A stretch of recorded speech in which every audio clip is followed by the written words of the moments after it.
Welcome, live audience. Welcome to this episode of Simply Sarah. I am Sarah Stockham, the host, and I am super excited that you are here.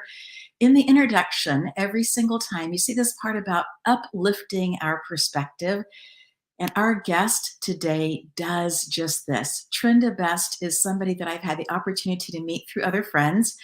And after our first, and even during our first conversation, I could feel just this love for life, this love for people. And she has such an amazing ability to uplift people's perspective. And I'm so glad that you are here listening in. Let me bring Trinda into our conversation. Trinda, it is such a beautiful thing to see you today, friend.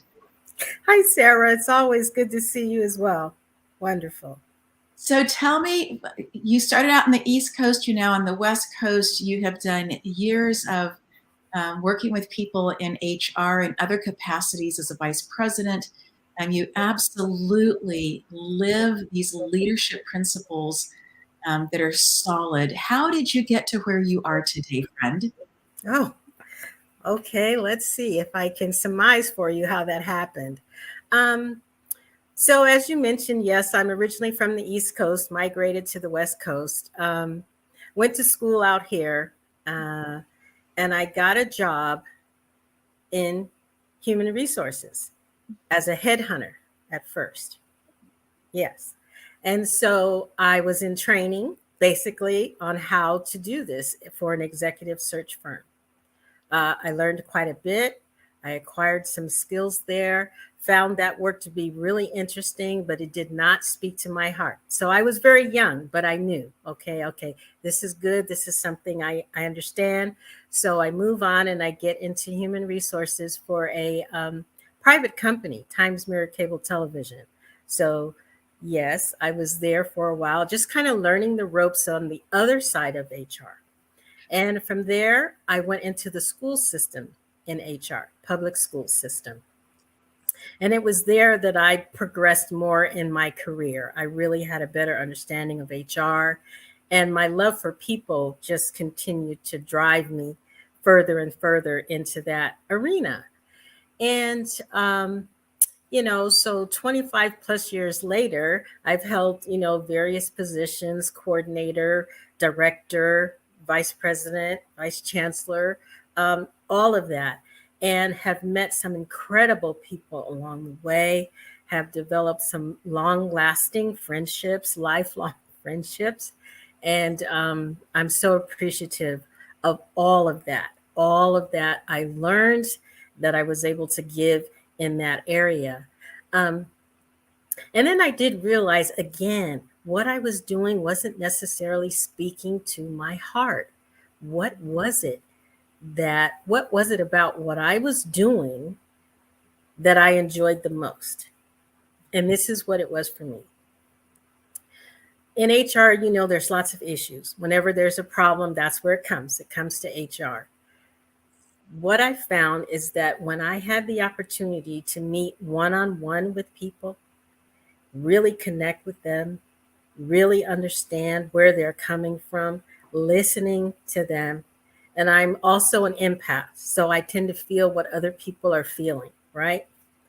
And so when I'm able to glean all of that and then help them resolve the issue is where I felt the most fulfilled.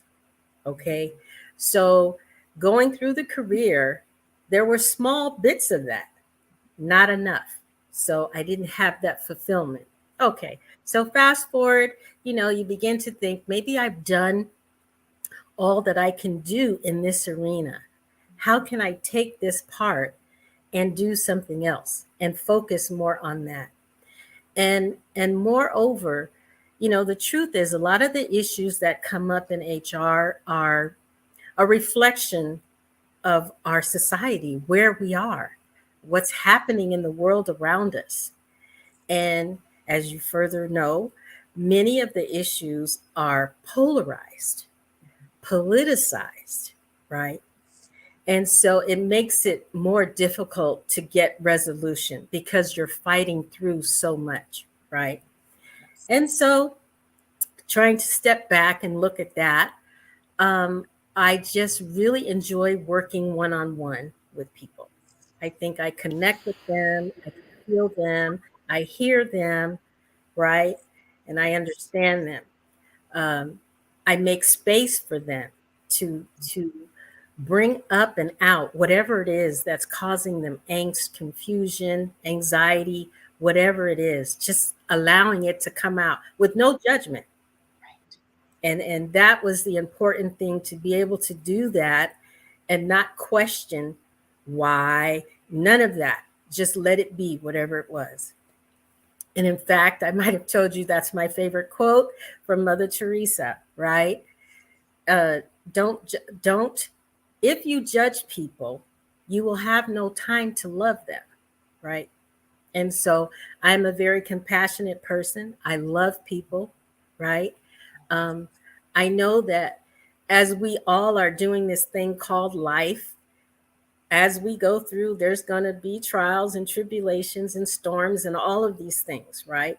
And so we all need a safe place to land sometime to help navigate us through. And so that is my interest in what I'm transitioning into now. Okay. Um, so I don't know if that really answers how I got here, how I got to where I am. It really does, Trinda, from the standpoint that you keep talking about following your heart. That Yeah. there were things that you were doing that brought you such joy, but that there wasn't enough of that, and that you were looking for a way or ways to be able to take what it is that you did enjoy, the things that made you feel really good about who you are and your ability to be able there and listen to people and hold the space for them, create the space for them, allow them to Yes. unpack.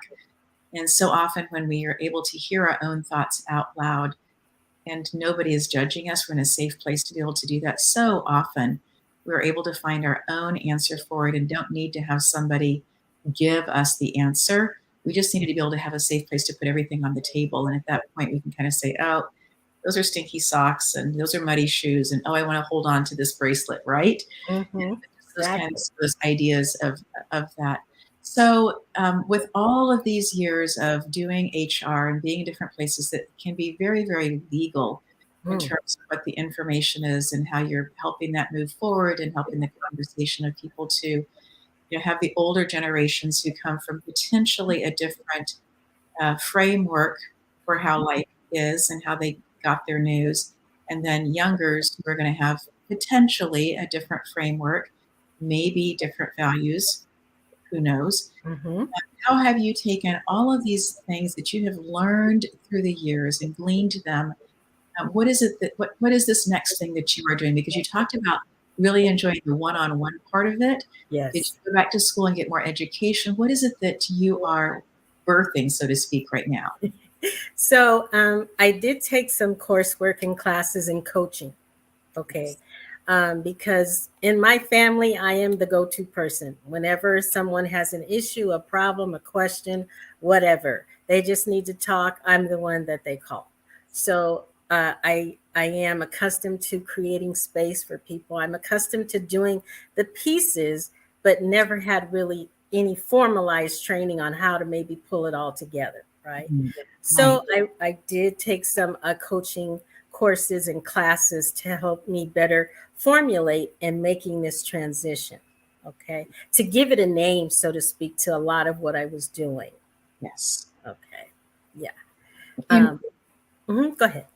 I was just going to say that I was a music major in college, and that there were people there who had perfect pitch, Mm, and it was so interesting because as they came in and had words and labels to be able to put along with things that they intuitively understood about vibration and sound, just to see them fly was just so incredible after that, right?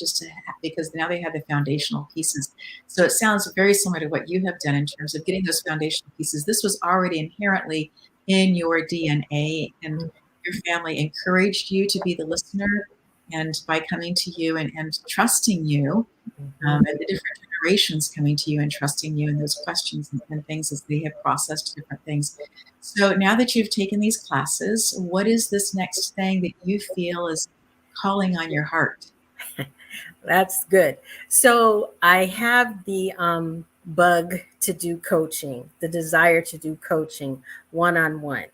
And oddly enough, the area that I tend to find myself in talking with people about is about relationships. Okay. And these are for mostly adults, 21 and older group, uh, and how they relate to one another, even relationships with their parents, with their siblings, with their significant other, their spouse, their child, whatever. So, what I'm finding is communication is critical, Yes. right? And we all have different modalities for communicating So true. and understanding.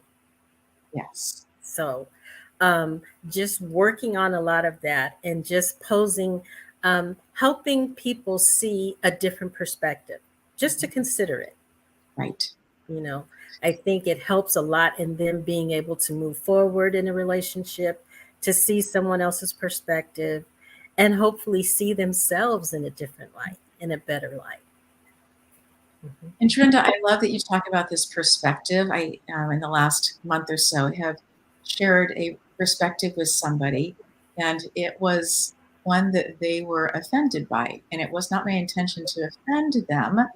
I was just sharing another perspective on things.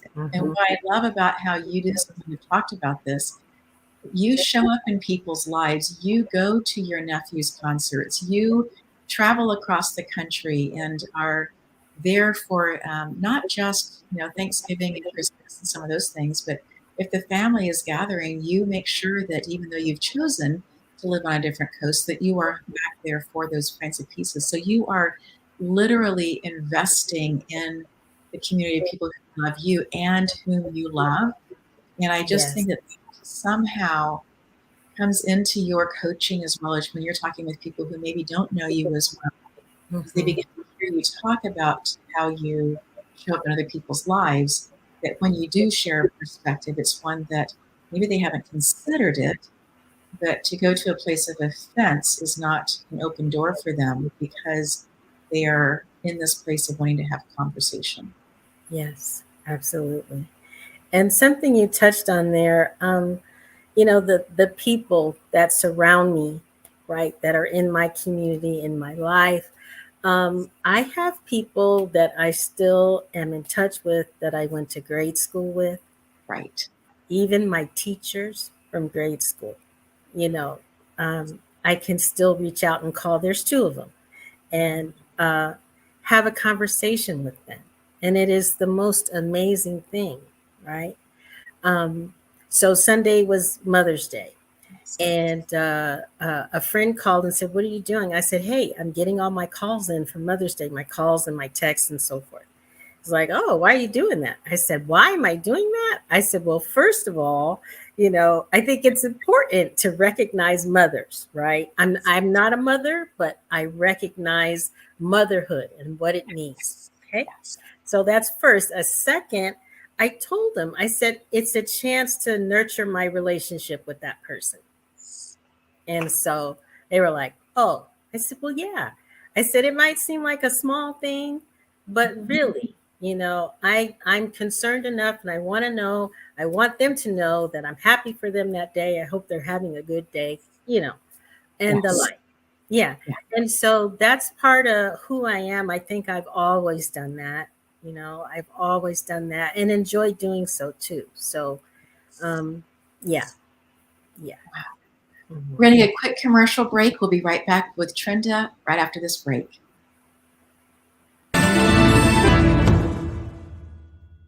Hi, I'm Julianne Meyer, the host of Own Your Wellness, and you can watch my show on Mondays and Thursdays from 4 to 5 p.m. Pacific on Achieve TV right here on E360 TV. Remember, there's more to health and wellness than broccoli and burpees. We've been on a CR and been telling everyone about it since about 5 months ago. Right away, my body experienced a mini detox. I experienced full, deep nights of sleep till this day. Hair growth even you might never before, as well as physical stamina. I can testify to that. I use my brain a lot, and I've noticed an increase in mental clarity and mental stamina. That's so true. And our skin feels the healthiest it's ever been, guys. And to be honest with you, we do feel younger, and we're getting so many compliments. So I'm happy to chat with anyone who wants to learn more about ASEA. Feel free to book a 30-minute call with me. See you soon.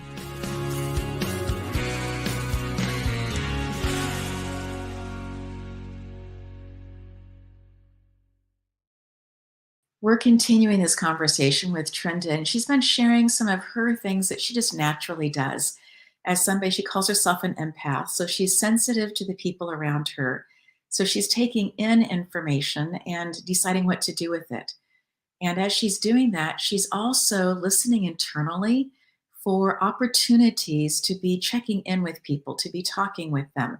And yes, she comes from a huge, long history, has had a lot of experience in HR. But I think that why she was so successful in HR, part of that is because of her love for who people are and their own adventures in this thing that we call life. And so as we're continuing this conversation with Trinda, I would just love for you to share, Trinda, some of the things that have been helpful for you in terms of ways of remembering or putting on the calendar, or ways of being able to reach out to people. Because yes, there are these days of Father's Day and Mother's Day, and and high holy days as well that are out there. But I sense that you have another way, perhaps, other ways of being able to make sure that you are reaching out to people and staying in community with them. Well, of course, now everything is electronic, technology. Of course, I can put things on a calendar to help me keep track. But for years, it was just all up here. It was all up here. I want to say at one time I did have a photographic memory. I'm not sure what happened to it now, but maybe not so photographic. But I do have a really good memory. And if I establish a memory with a person about a thing, a date, a time, I'll remember that. And I'll want to go back and revisit that, especially if it was a good experience, right? And if it wasn't, I might try to sow in some positive seeds, okay, doing that. So that desire is there. And again, when I talk to my community, a lot of the things that are happening, they might be aware of too. So there's that conversation that takes place about, oh, it's so-and-so's birthday. Don't forget that's coming up, or it's their anniversary, or somebody's graduating, or they're having surgery. What do they call it? I feel like I'm a committee. What do you call it when, like the greeting committee? I don't know if you want to call it that, if you understand. Yes, for better term. So, but I enjoy doing that, again, because it gives me the opportunity to connect. So using a calendar, talking to people, and, just. And Trinda, you just mentioned, and then you went right by something I find to be so powerful. You talked about, and I've wondered this because I've known several people who've had photographic memories. And I've wondered, for me, if something has happened that I would like to forget, I can work on letting go of that energetically.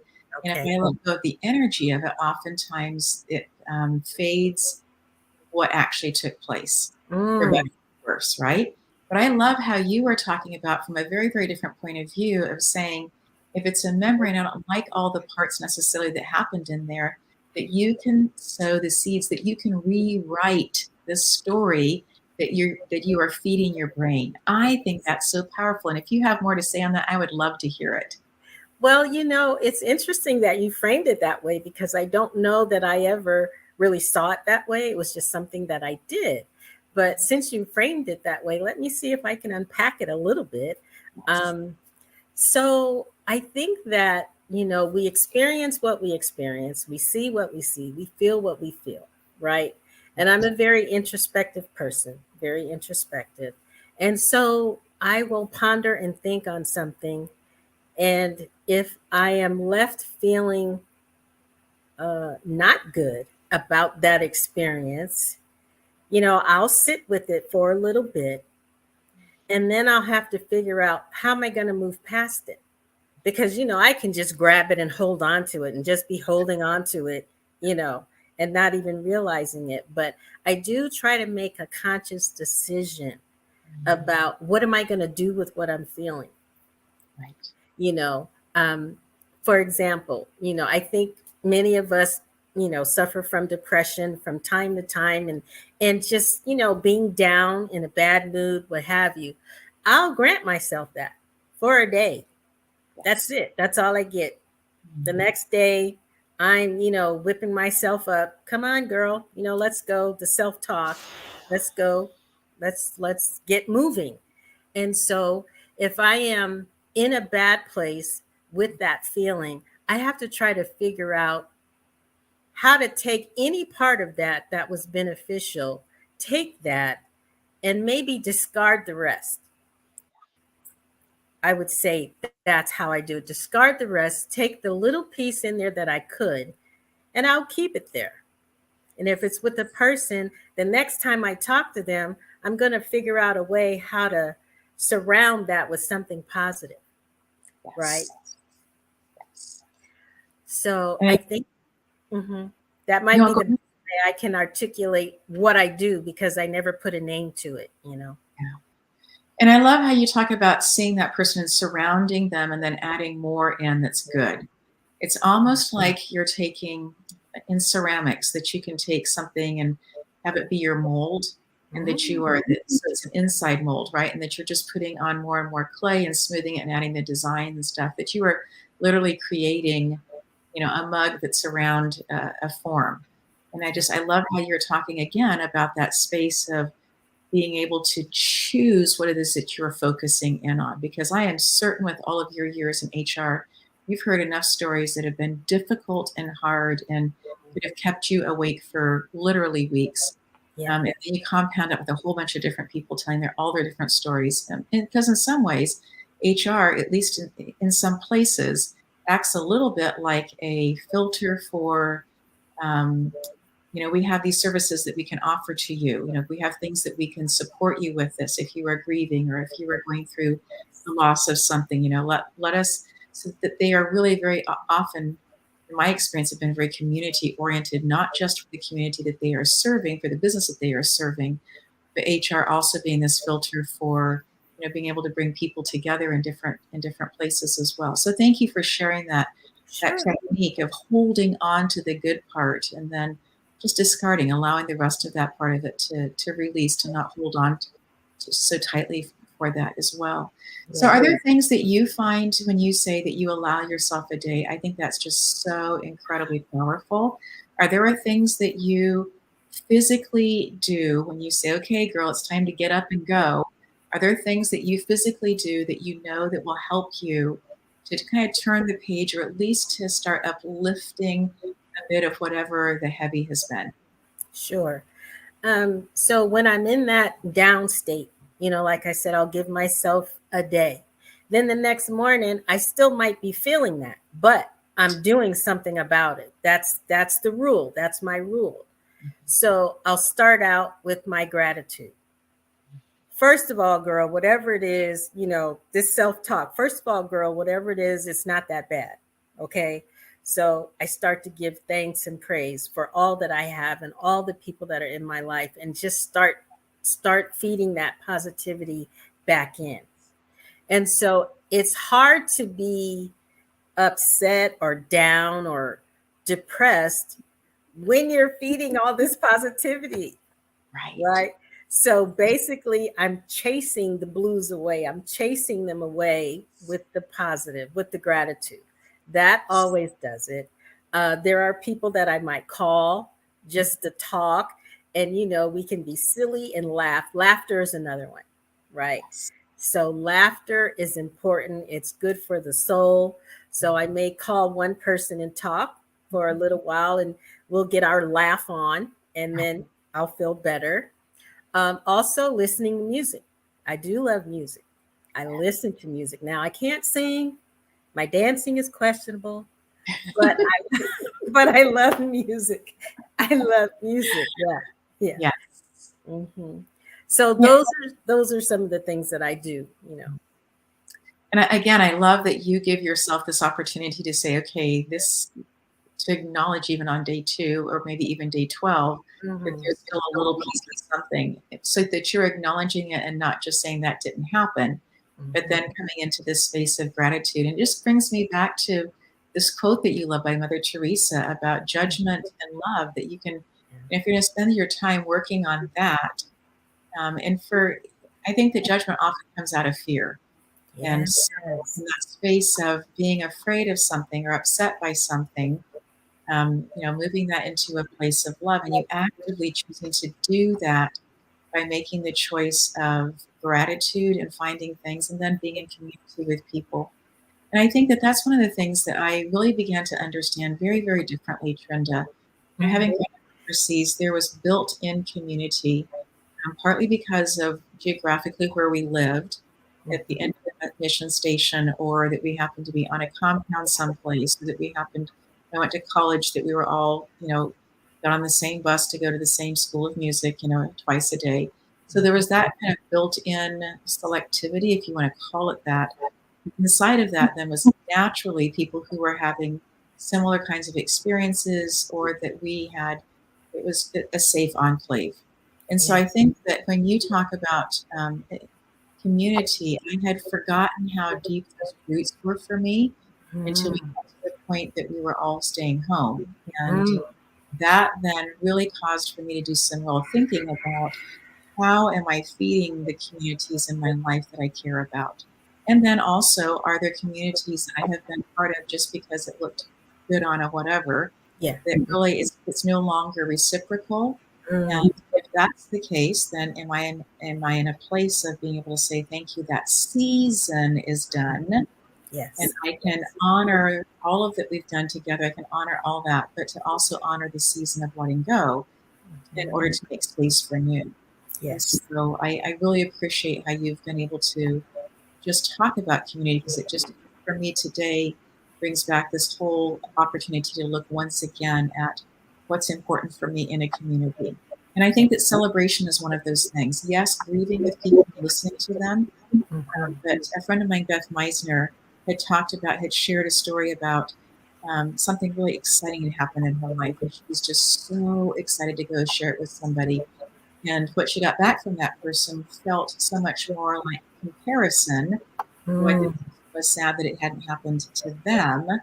And that she was like, okay, this is one more piece I'm going to put into what's important for me in a friendship, is somebody who's able to celebrate with me when great things happen. Yeah. And I think that that for me is also becoming something that I'm listening to differently as I'm aging and processing life a little bit differently.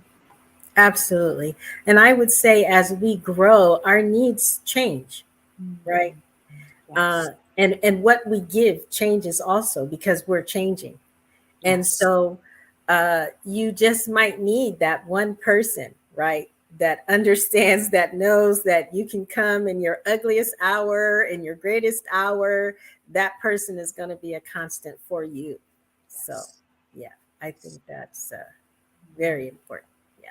Wow.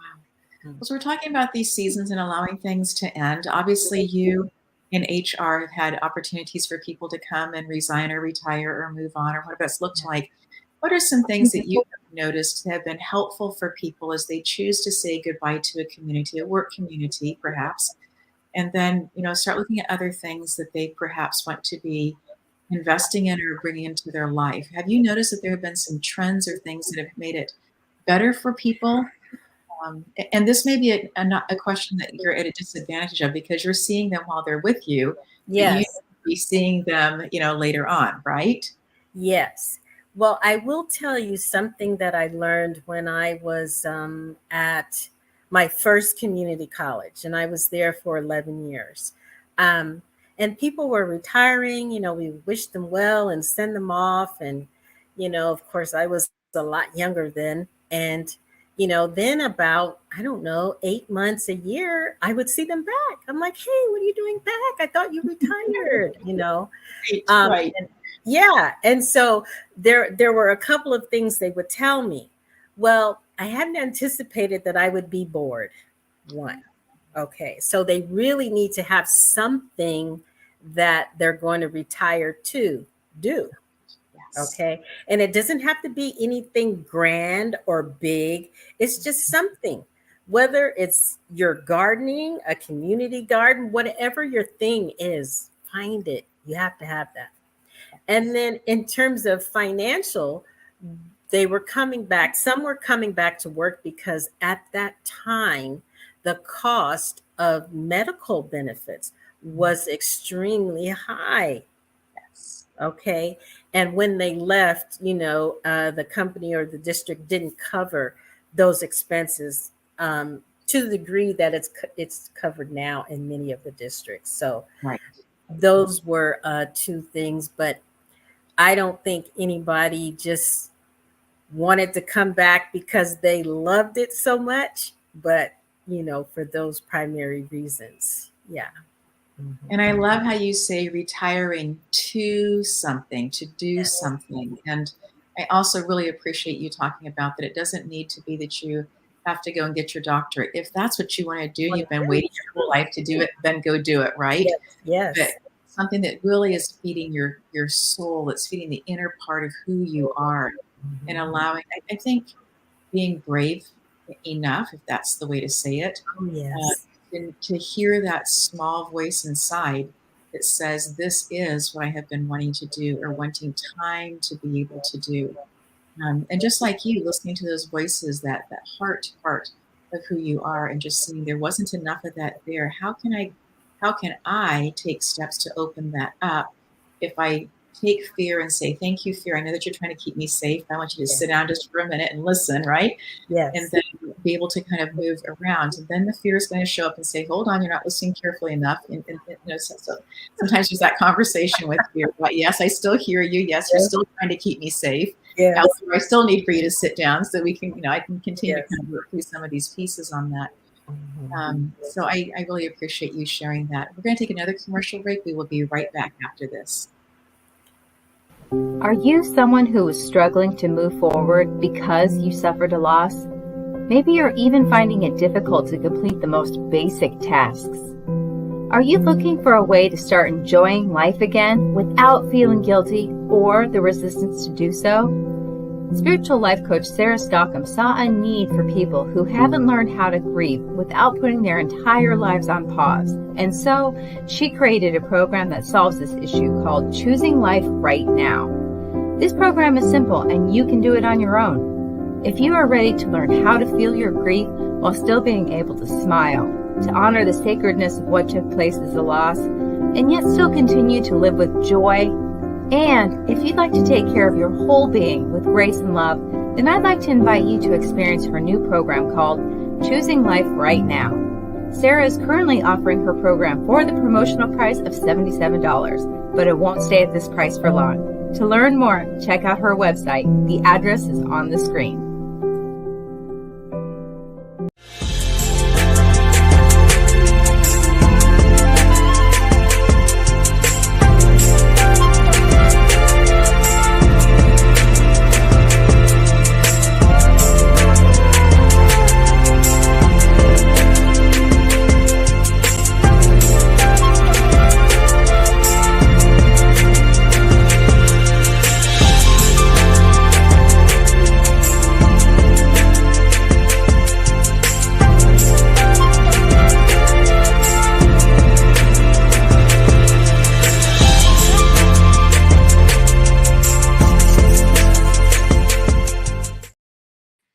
We're continuing this conversation with Trinda Best, who has spent over 25 years in HR, but way before that, as an empath, as somebody who just loves people, began to really see how important community is and being able to help people have conversations that may be coming from different places, desiring for people to see different perspectives, whether or not they choose to jump up and down and fully embrace it or not, at least to be able to come to a place of saying, I see that perspective and I can give space for somebody who happens to be inside of that.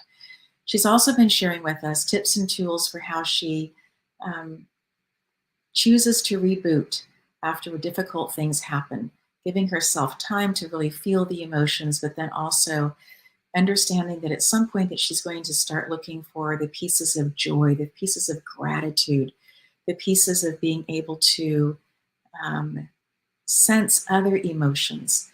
And then also talking about how if something has happened that hasn't been something that's been difficult, something that would possibly scar a psyche, that would be difficult on a person, in that space to start still gleaning, looking for, truly gleaning what the good that could come out of it, or the good that has happened, or that something inside of that. And so beginning to then surround, if they're going to see the person again, surrounding that with other good things, other good possibilities of things, rather than just saying, oh, done, done. I just love those tips so much. We're going to bring Trinda back in. And Trinda, in all of the things that you've done, you've traveled quite a bit in terms of back and forth across the coast and stuff. And I would have to think that as you were recruiting in different places for HR, that you were also traveling. I would love if you have some travel tips, because I have a sense that you have this really, really organized way of packing what you do, because I have never heard you say that you left and didn't have X that you needed when you got there.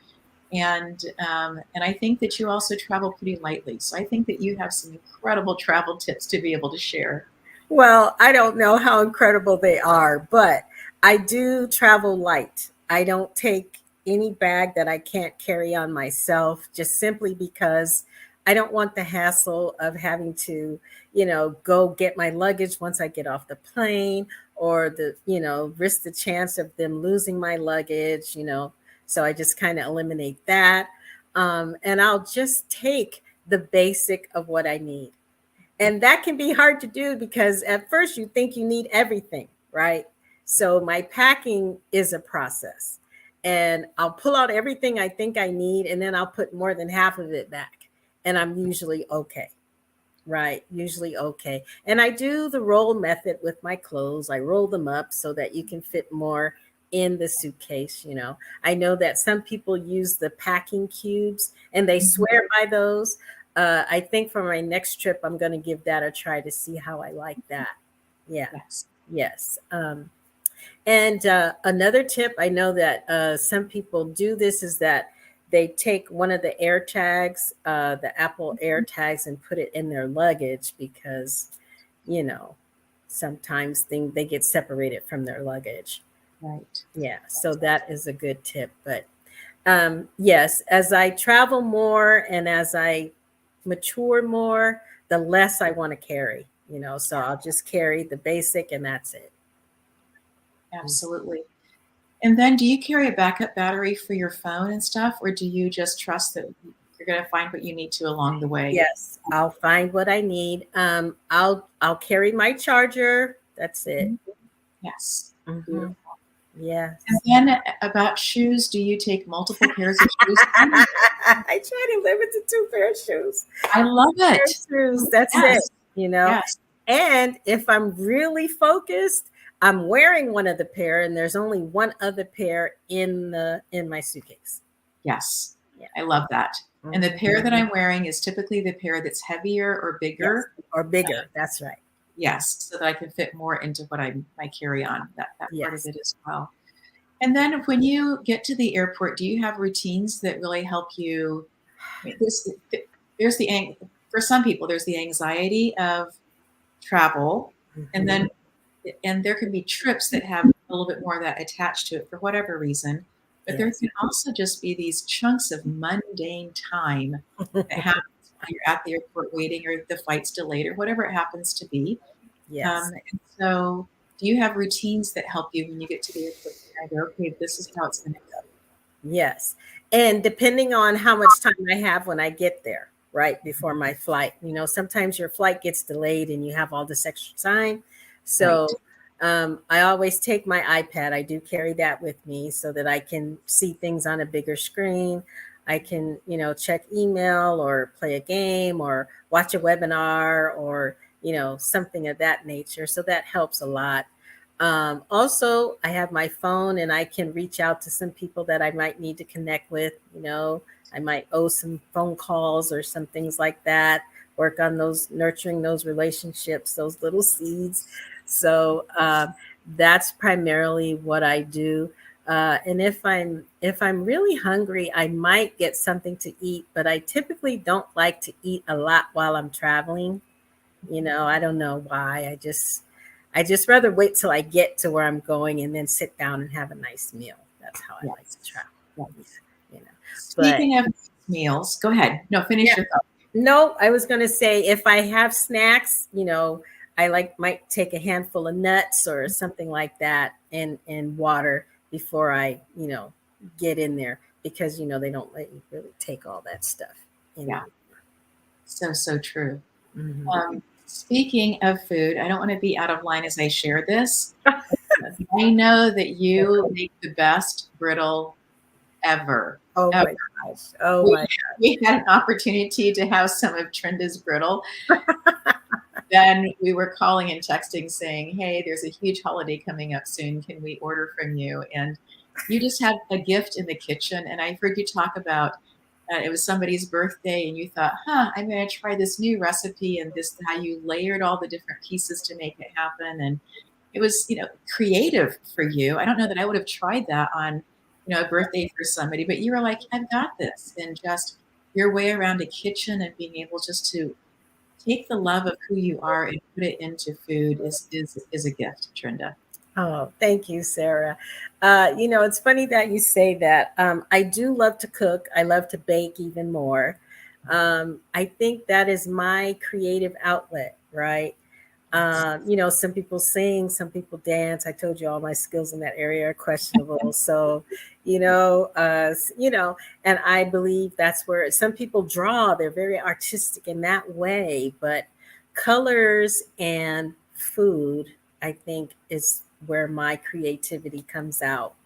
And I think after all these years working in a industry that is so heavily regulated, right? Yes. There's so many rules, there's so many regulations. There's very little room for any creativity, very little room. Right. And so outside of that, I did really find the love for baking, making this candy, which was like a total fluke. And I do try things all the time. So, like I said, I've been doing that for a while. And I made it one year for Christmas gifts and I gave it out. I gave it to people. Yes. And every person that I gave it to said, girl, you need to sell this candy. Yes. I was like, yeah. I, I said, oh, yeah, they're just being nice, And then that night, the next night, people were calling at 1 in the morning at 12 midnight asking for more. Wow. Now, granted, these were people that we know, but I thought, what are you doing up eating candy this time of night? So I found out that people, they squirrel it away and they eat it while everybody else is in bed, right?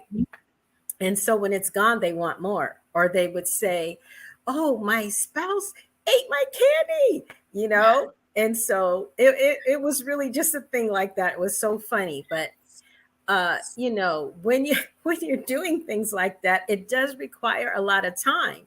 And at the time, I was just barely in the upswing of my career. So in HR, and it's like very difficult to find time to do it. So I just kind of hit or missed with it during the holidays, like that until now. And, I just kind of relaunched it again. And, and part of me is,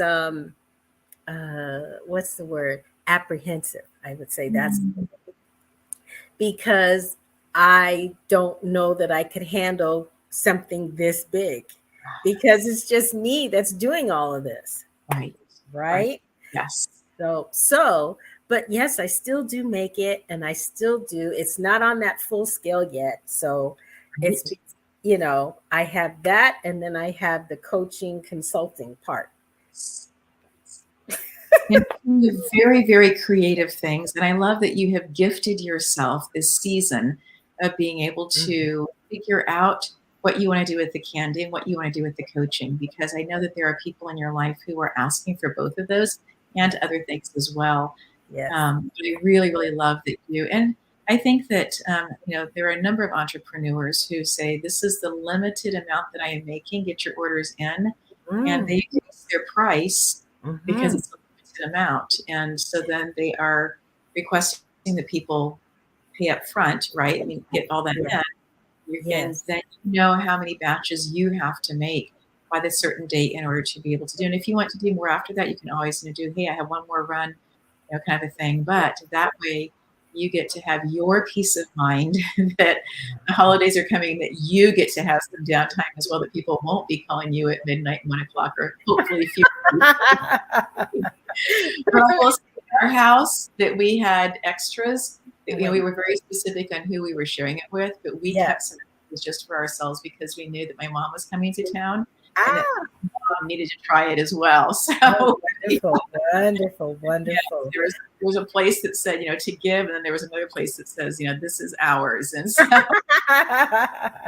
Oh, I love it. I love that. Well, I'm so glad you enjoyed it. And yes, that is something I enjoy doing it. I really do. And it's not just candy. I make chocolate, I make cake, I make pie, I make, there's a lot of other stuff, but the candy was the thing that was, you know, it's easy to ship as yeah, well. And that was, yes, that's one of the pieces that I think as you living across the country, being able to share with people, that's such an important piece. Trinda, we've talked about so many different things. Is yes. there one piece of something that you would like for people to really hold on to as they reflect on this conversation, where we've talked about traveling and HR and waking up and choosing gratitude and packing 2 pairs of shoes and those kind of things? Is there something that you would really like for people to walk away with? Sure. I think through all that we've talked about, we've kind of talked around it, but what's in the center of it is all that we're doing, all that we're being, there are lessons that we need. The lessons are there. We have to be sure we get those lessons, right? If we don't get those lessons, a lot of things will keep repeating and we wonder why. Why does this keep happening? Right. And I believe it's because we haven't learned the lesson that was presented. And it's just a thing. Okay. It just means that, okay, you didn't get it the first time. Here, let's try it again. Right. Okay. So look for the lessons. And I also think that we have to give each other grace and space.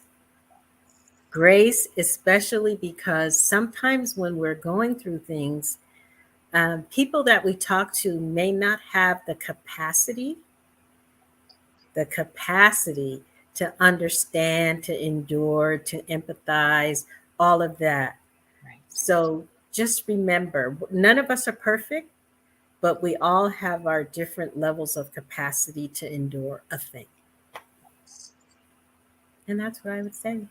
Oh, that's just so, so, so good, Trinda. And I think also inside of the capacity, that people's capacity can change depending on variants like stress. Yes, where they are. Yeah. Exactly. Yes. Exactly. So, absolutely. So, but the Mhm. grace. Yeah. Yes. You know, Yes. like God gives us grace, right? Exactly. So, Exactly. yeah. I was talking with a student today, and he and his younger brother are both in one of my choirs. And it's a very unique situation to have this happen, but every now and then this happens. And we'd had a fire drill during our time, and so out we went and did our fire drill thing. And as we were coming back in, they're just having a great time racing each other, and and it was very fun to watch because they look so similar. hmm But the younger one finds it much easier to kind of go, oh yeah, we have to go back and walk. And the older one, when I pulled him aside and said, I really felt today like you were really upset Mm. that you were running and that you needed to go back and walk. And he says, I just hate it when my little brother gets me in trouble. And that just stuck with me because he wasn't taking ownership for his actions. Yes. He was saying, this person's fault over Yeah. here that these things Reflecting. happened in my life, and if just that wouldn't happen, it would all be better, right? So what Yes. are you talking about is that in this gaining of the lessons is that um, yes, my husband and I are walking life together, but Mhm. I have to take responsibilities for the lessons that I'm learning as he Yes. does for his as well. And both of us have different businesses, companies that we have, Oh my God. LLC, right? And so Yes. inside of that, then also comes I ask him all kinds of business questions because he's so good at it. But Mhm. yet it's still my responsibility to go back and actually apply those things if Yes. I want to see a difference take place and happen. Absolutely. Oh my gosh. That's wonderful. You guys have that. Yeah. That's It's wonderful. it's uh, it's part of the reason that actually when I was asked to do Simply Sarah, that I Hmm. went to him and said, this is what's being offered, and I really want us to have a good conversation about this because I'm curious about where you are and what you think about this. Because I mean, I had my perspective. I knew what my perspective was, but I Yes. also wanted to know what his perspective was and not just that, hey, I'll support you. I Yeah. wanted to know his concerns, Yeah. and he, over a day or so, was able to share those things. And I could see that he was deep in thought at different times. Things would kind of come and he'd share. And so, but again, that being in community, that having space to be able to allow people, even when we ask them questions, to be able to give them that space to be able to process through and let them, and to know that we deserve to have people listen to us, but we also, if we're going to ask somebody to listen to us, that we then um, need to be present for what they have to say afterwards because we've gone to that person in a moment of wanting to share, right? And so when Yes. they come to you and they share with you, it's not just a place to come and let go, it's a place to be able to put things out and then for you to be there to be able to reflect back into their life. And I know that in our conversations, things that you reflected back for me, Trinda, have been incredibly powerful and things that I've thought about literally months later on. And so I just want to thank you for taking your time and coming on to Simply Sarah and being here and sharing your wisdom. Well, thank you for inviting me. It's been wonderful. I always love talking with you, Sarah. Thank you. I'll do this again sometime. And so, as we come to the end of this particular show of Simply Sarah, I just want to tell you how grateful I am that you are here. And whether you are coming in and you're watching or you're listening, those are two different ways of getting the information. I just so appreciate that as we're having these conversations with people about tools and techniques that can help you in your life, whether you are an entrepreneur or a busy mom, or both of those things or other. I just am so grateful that you are here and know that as you listen to things and you find help in that or assistance or support or encouragement, that you can also be sharing these episodes of Simply Sarah on demand with other people as well. So you can do that either through E360 TV, which is available on Roku and other platforms, or you can also go to the at Sarah Stockham YouTube channel. There's a playlist there just for you, just for this. So, so glad that you are here.